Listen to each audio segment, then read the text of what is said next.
Uh, that's the Killers and Read My Mind on Ann Arbor's 1071, wrapping up one. Oh, not yet.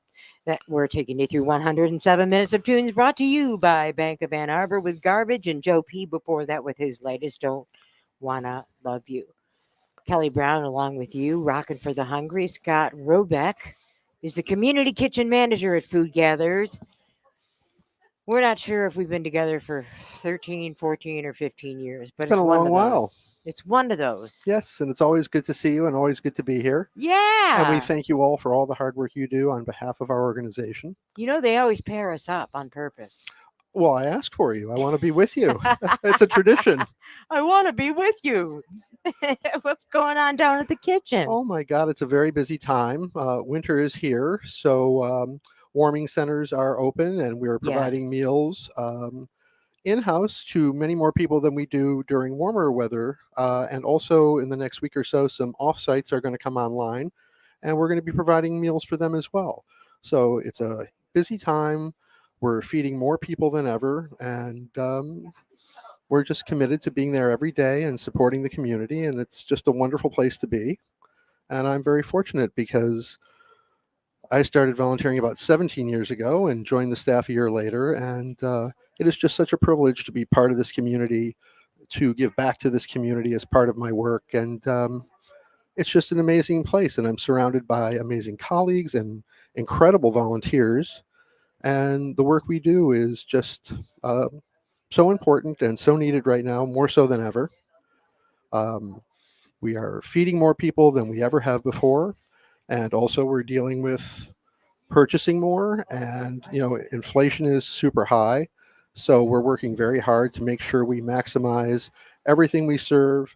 We're still committed to having fresh produce and high protein, low fat meals every day, and so it's a challenge, but with Eileen and all my colleagues and all of our supporters, we make it happen every day, and it's really great to be able to do that.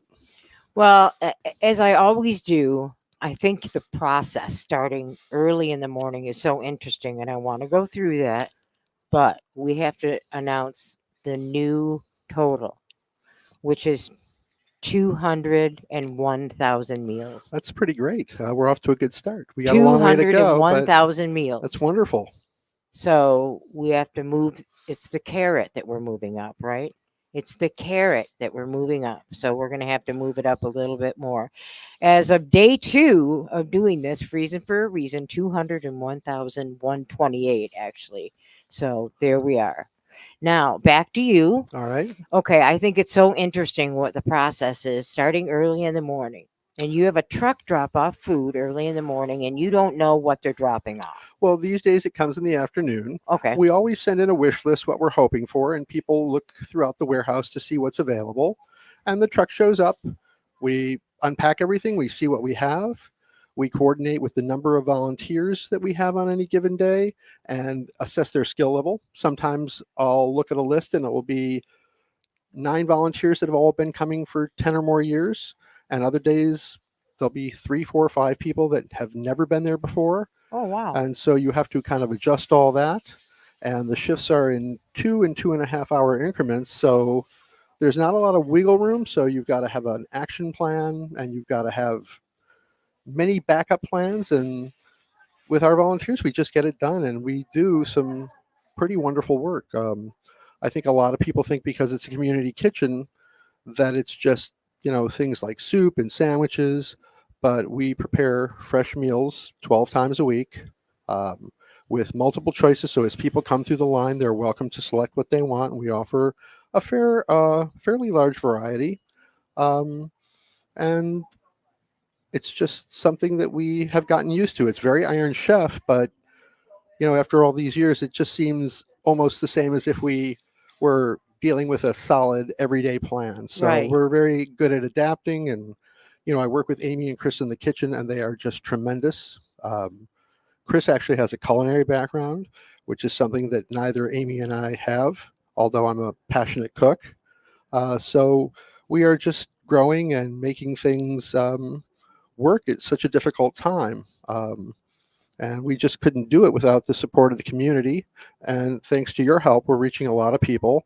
And as it gets cold, as our neighbors in need are wanting and needing more, not just in terms of the number of people we see, but people are also visiting pantries and coming to the kitchen more often because they are still trying to make ends meet. Hmm. Um, and the kitchen is an open kitchen. It's open to anyone in the community who feels they want or need a meal. We don't ask any questions. There are no requirements.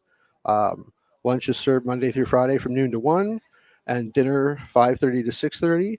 And then Saturdays and Sundays and major holidays, we serve a big meal just at 3 o'clock. Um, and we're always happy to see new faces. We have a lot of regulars, and it's just a terrific, terrific place to be. I love working there every day. It just About feels how like a many joy. people every about how many people every day? Well, I would say we average about 7 to 7,500 meals a month. That's probably going to be going up maybe another 12 or 1,300 over the course of the winter season as these warming centers Oh are boy. open. Yeah. Um, we have the county is providing a space for families this year, and we provide meals to them a couple times a week. So we're very busy and we're needed very much right now. So we're stepping it up every day. Well, we so appreciate what Well, you do well, over there, thank you, and I Scott. appreciate you guys. And to all of you listening, please consider making a donation. It's a time where we need the support more than ever, as do our neighbors in need, and we just appreciate everything. We appreciate our volunteers. We even just in the community, we have so much emotional and moral support. So we're very lucky, and it allows us to continue to do the work we do and drives us to work as hard as we all do. Yeah. So So that's why we love what we do yeah, every single every year day. when we Yep, come out here. it's amazing. We're rocking for the hungry with Scott Roubeck as the community kitchen manager at Food Gatherers. It's always great to see you. It's good to see you. I think I'll be back with you Saturday morning. I'm glad. That's Yeah, good news. I absolutely. didn't know that, but that's awesome. All right. We'll see you Thank you, Kelly. Saturday. Have a great day. You too. Thanks. All right. Let's get back into the music with Jenny Lewis. This is Psychos on Ann Arbor's 1071. Thanks, Mark.